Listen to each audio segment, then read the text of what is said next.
Hello guys and welcome to One Piece Hindi review. और आज के वीडियो में मैं आपके लिए लेकर आया हूँ वन पीस चैप्टर 1028 के स्पॉयलर्स, जो कि बहुत ही अमेजिंग चैप्टर होने वाला है। कॉज इसमें सांजी, रॉब लुच्ची और बहुत सी सारी नई चीजें रिवील होने वाली है, जिन्हें मिस ना करने के लिए वीडियो को एंड तक जरूर देखें। सबसे पहले तो स्पॉइलर अलर्ट उन लोगों के लिए जो चैप्टर के रिलीज होने का वेट कर रहे हैं। तो इस चैप्टर का नाम है ब्राकियो स्नेक, जो कि रिलेट करता है क्वीन के न्यू अटैक से। चैप्टर ओनिगाशिमा के गेस्ट रूम में स्टार्ट होता है, जहाँ किसी अननोन पर्सन का कॉल आता है, जिसे CP0 का बॉस नए ड्रैगन मतलब मोमो के बारे में बताता है। एंड वो ये अज्यूम करते हैं कि ये ड्रैगन वेगा पंक ने बनाए डेविल फ्रूट से रिलेटेड है। CP0 का बॉस कहता है ये नया ड्रैगन लूफी के साथ है, मतलब ये काइडो का एनिमी है। फिर वो अननोन पर्सन कहता है कोई बात नहीं, दोनों पायरेट्स ही है। जिससे पता नहीं क्यों CP0 का बॉस अपसेट हो जाता है और पूछता है तुमने कॉल क्यों किया। फिर वो अननोन पर्सन कहता है कि हमें ऊपर से नए ऑर्डर्स मिले हैं कि अगर काइडो हारता है तो वर्ल्ड गवर्नमेंट वानो को अपने कंट्रोल में ले लेगी, और कुछ शिप्स वानो की तरफ मूव भी हो चुके हैं। वो पूछता है कि काइडो के हारने के कितने चांसेस है। जैसे ही वो अननोन पर्सन ये चीजें बताता है, वैसे हम देख सकते हैं वर्ल्ड गवर्नमेंट की कुछ शिप्स वानो की तरफ बढ़ रही है।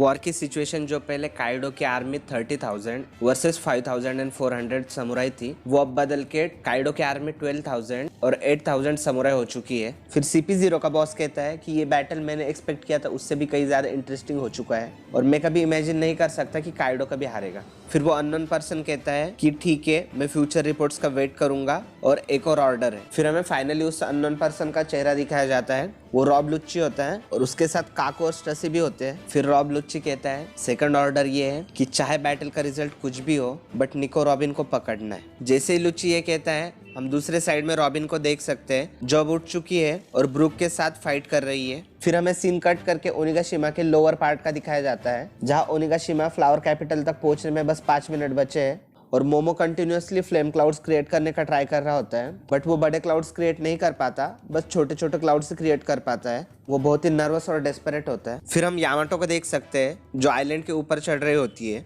और हम एक छोटे से फ्लैशबैक में देख सकते हैं कि यामाटो ने मोमो से कहा था कि वो जाकर बॉम्ब्स को ठिकाने लगा देगी, जिससे अगर वो फेल भी होता है तो आइलैंड के गिरने पे थोड़ा कम डैमेज होगा।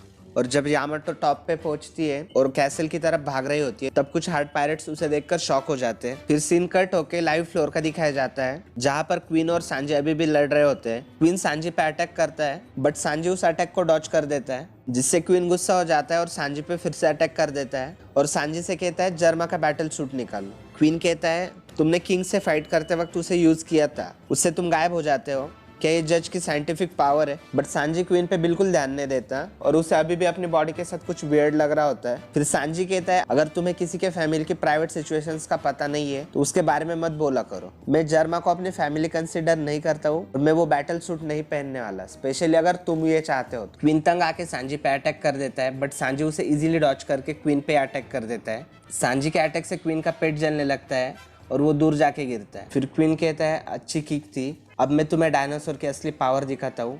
फिर क्वीन अपनी बॉडी, टेल और नेक स्ट्रेच करता है और अपने टेल से एक वॉल को हिट करता है और अपना ब्राकियो स्नेक अटैक यूज करता है। फिर क्वीन की टेल और नेक उसकी बॉडी से निकल के आगे जाते हैं, जिसे देखकर लाइव फ्लोर के सारे लोग हैरान हो जाते हैं। सब कहते हैं कि ये किस टाइप का मैकेनिज्म है। फिर क्वीन सांजी को पकड़ लेता है और अपनी बॉडी से उसे जकड़ लेता है, बिल्कुल एक जाइंट स्नेक की तरह, और कहता है ये मेरे ब्राकियोसॉरस की पावर है और इससे आज तक कोई नहीं बच पाया।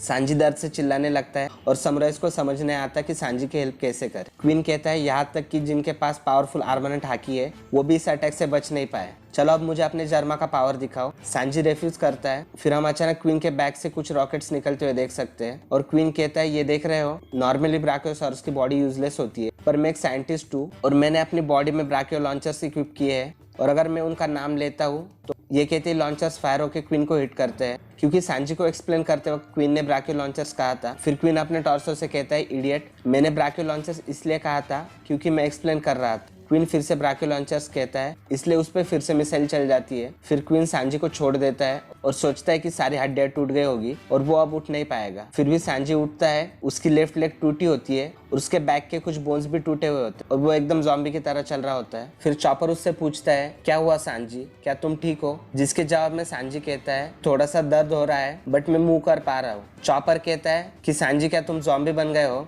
और समुराई कहते हैं तुम्हारी पूरी बॉडी टूट चुकी है। अचानक से सांजी के सारे बोन्स ठीक हो जाते हैं। सांजी खुद से पूछता है मेरी बॉडी के साथ ये क्या हो रहा है? क्या मेरी पावर अवेकन हो रही है? क्या ये सेम उन लोगों जैसी पावर है? फिर सांजी को अपने पास्ट का एक सीन याद आता है जहाँ उसने इचिजी के फेस को पंच किया था। और सांजी जब ये सोच रहा होता है तभी क्वीन अपने हाइब्रिड फॉर्म में आकर सांजी पे पीछे से स्वॉर्ड से अटैक करता है। चॉपर कहते हैं सांजी तुम्हारे पीछे देखो। इन सांजी के नेक और फेस को स्वॉर्ड से मारता है लेकिन स्वॉर्ड सांजी को टच होते ही टूट जाती है, जिससे सांजी बहुत गुस्सा हो जाता है और कहता है कि मैं उन राक्षसों जैसा नहीं बनना चाहता हूँ। ये देख के क्वीन शॉक हो जाता है। गाइस ये लिटरली बहुत ओपी सीन था और मैं ये सीन एनिमे में देखने के लिए बहुत एक्साइटेड हूँ। आप भी मुझे कमेंट्स में ज़रूर बताना इस चैप्टर में आपका फेवरेट सीन कौन सा था। और अगर आप ऐसे और वीडियोस देखना चाहते हो तो अभी चैनल को सब्सक्राइब करके बेल आइकन दबा दो ताकि आप वन पीस से रिलेटेड कोई भी वीडियो कभी भी मिस ना करें।